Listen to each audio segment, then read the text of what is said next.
it's had its challenges. Right. I mean, if you look at what the American transportation systems have faced in the last 2 or 3 years, partly because of the pandemic, we've faced issues from container shipping to airline cancellations. Mm-hmm. Now we got balloons. That's right.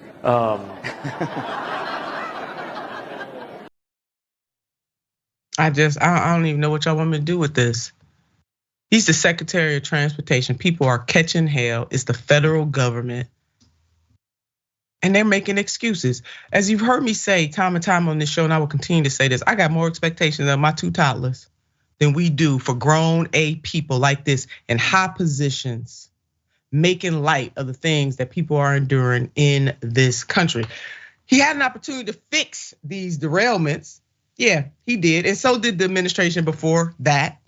And the administration before that, in all fairness. Let me just put that out there too. But Pete Buttigieg's department has not moved to reinstate an Obama-era rail safety rule aimed at expanding the use of better braking technology, even though a former federal safety official recently warned Congress, might as well have been talking to a wall, warned Congress that without the better brakes, there will be more derailments and more releases of hazardous materials. Do you think the expert that warned them had a crystal ball?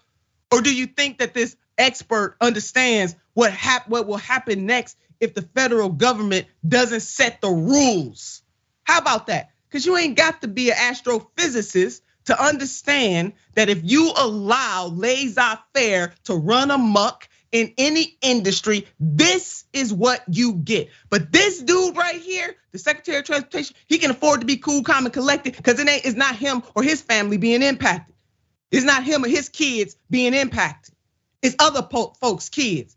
It's Big Mama and Big Papa's kids in hoods where they misunderstood. In the rural hoods, the urban hoods, suburban hoods. It wasn't him stranded at the airport because he flies private.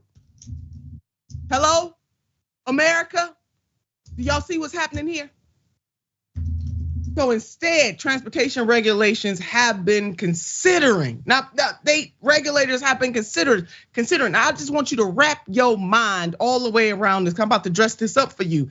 Instead, transportation regulators have been considering a rail industry-backed proposal that could weaken existing rules. As if the rules are not weak enough.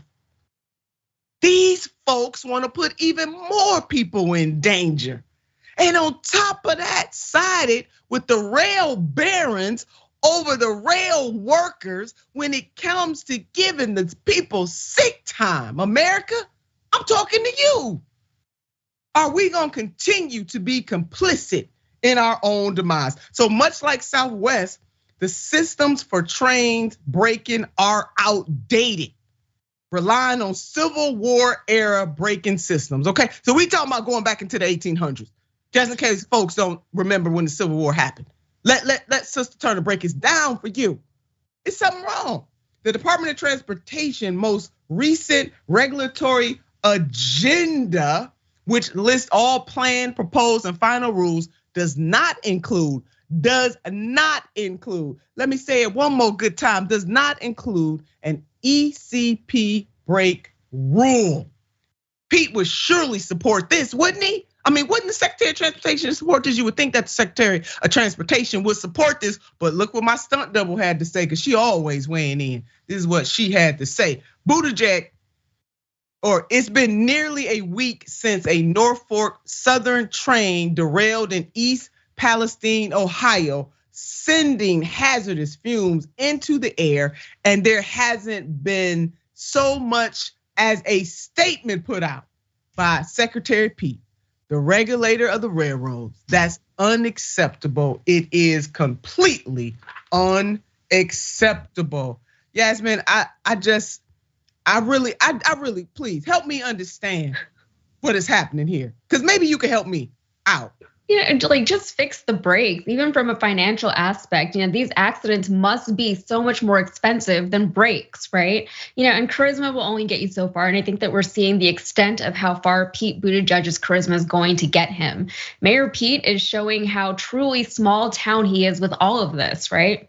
his tenure in our federal government has been nothing short of disappointing, and he's drifted way too far out of his comfort zone here. Pete Buttigieg can continue challenging himself. I think that's a good thing to do, but just like, take a pottery class or something. Don't fill a position and try your hand at something that's going to impact millions of people in one way or another, right? It's incredibly irresponsible that someone like him is in a position like this one, and he doesn't step aside at some point and say, I'm out of my depth, I need help, or else more and more people will suffer, more money will be wasted, more lives will be disrupted.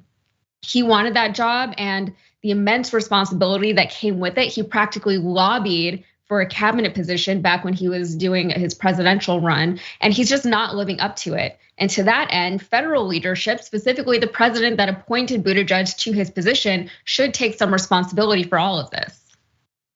Ooh, when Yasmin cuts you, baby. When she throws shade at you, it's so smooth. It's smooth as silk. I want to be that smooth when I grow up. People know when I'm coming. But Yasmin, she threw that shade out there. She said the brother needs to just go and take a pottery class.